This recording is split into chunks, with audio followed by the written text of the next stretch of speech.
mga poste, no? Pati yung mga bahay pala dito sa ilalim ng tulay na demolish na rin. Nandito na ang construction sa may Cavite.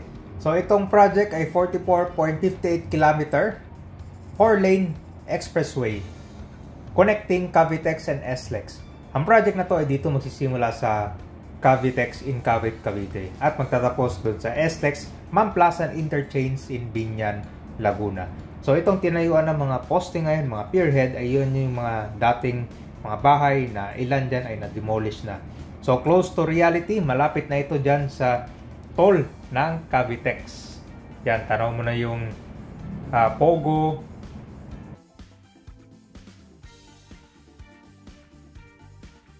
Ito part ng Imus sa Cavite naman, may mga ibang gusali ang na-demolish. Tapos dun malapit sa tulay naman, meron din mga barong-barong pala ang natanggal na dito. Sa ilalim ng tulay, so mukhang meron silang gagawin dito. So itong itsura nito dati, puno pa ng mga vendors. Dito sa lugar pala, marami nagtitinda ng mga talaba, tahong. Tapos yung mga bahay naman nandito rin din sa gilid yan. So ganito kadami pa yan dati.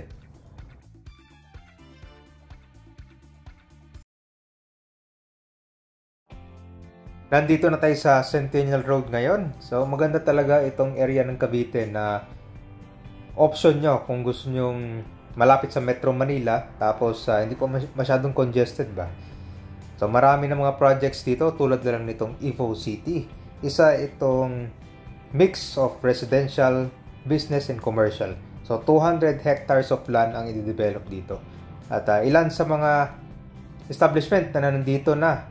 Katulad lang nitong Gary's Restaurant, meron ng Starbucks, Army Navy, at patuloy pa yan in the coming months or years. So magandang ako na ito pang stopover din dito.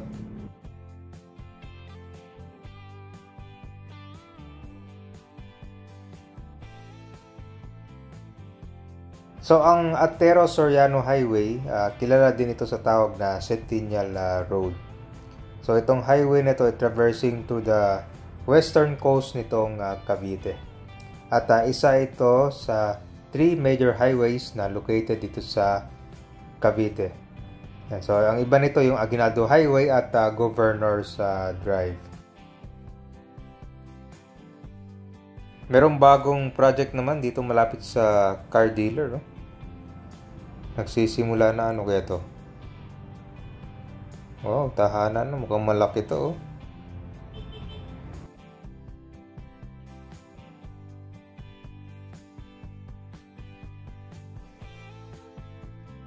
Boundary pala to ng Imus tsaka Kawit, Cavite. So meron nang na-demolish dito ng mga gusali para part ng Calax Project. Cavitex Calax Lake Project. So merong concrete pouring ngayon along Centennial Road.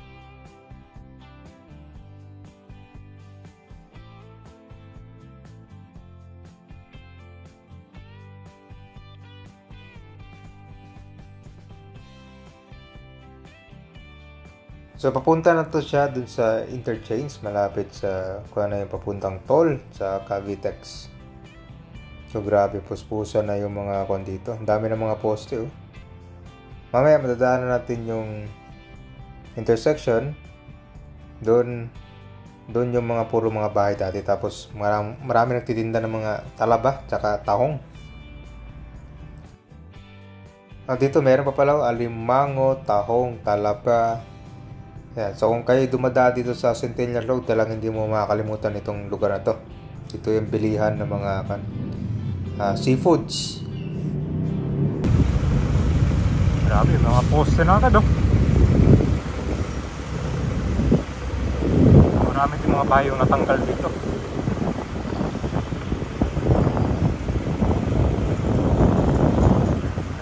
Demolish na dito. So pati dito pala sa ito kami, nandito na tayo sa Kawit, Cavite. Pati yung mga bahay pala dito, ilalim ng tulay na demolish na rin. Yan. So meron palang mga nakatayo dito dati. Yan. Pati ito sa likod kami natanggal na rin no?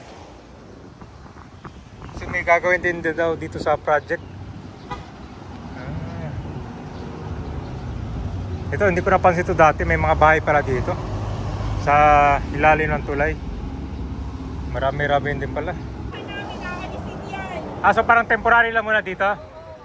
Dito kasi sa Centennial to, ma'am, di ba? Di ba nauso yan dito? Ay magtitinda ng talaba, tahong. Tapos ito bagoong to. Bagoong tsaka talaba. Ito suka.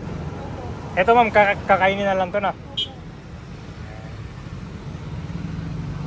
So pati dito matatanggal. So road widening pala dito, ma'am. Tapos dinala kami sa Naip. Doon ang relokasyon. Mga pabahay ng gobyerno.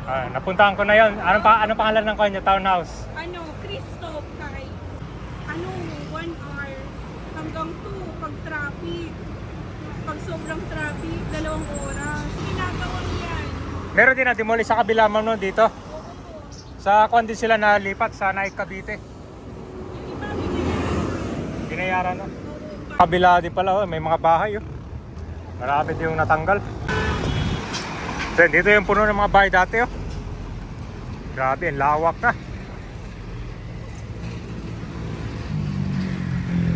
So, kailangan pa talang lapara to dito sa ilalim. Hindi naman yung trapiko. Walang galawan.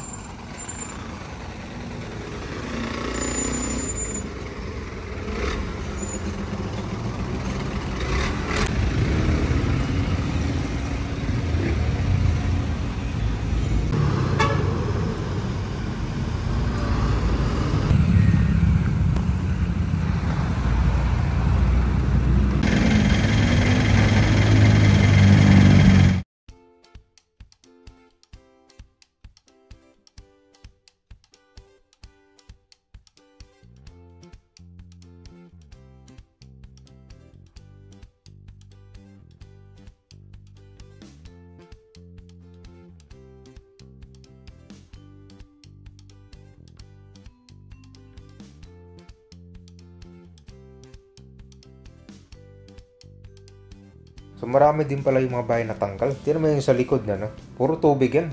Pero nagkulay green na lang siya. Marami. Pero yung iba yata hindi pa natatanggal. Pero depende sa project yan kung ano pang kailangan nila sa area. At lalo ngayon, yung iba niyan, ginagamit pa nila pang latag.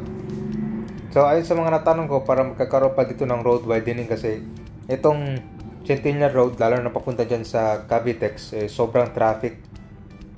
Talagang kanya bumper to bumper kasi dito nagkakasabayan yung mga sasakyan.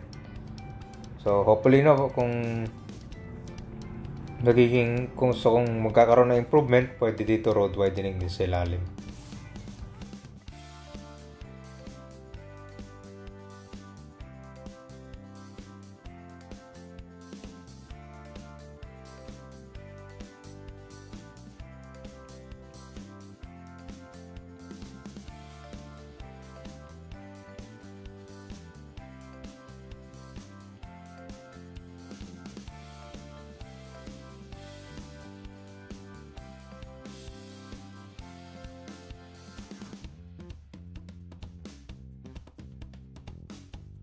So pag natapos na pala to, pagka exit nyo dyan sa toll ng Cavitex, dito na kayo papasok sa bagong expressway na Calax. So, dire-diretso na yan hanggang Laguna. Tapos may ginagawa din pala dito. Ewan ko lang kung ano tong kalsada na to, pero malawak na rin pala.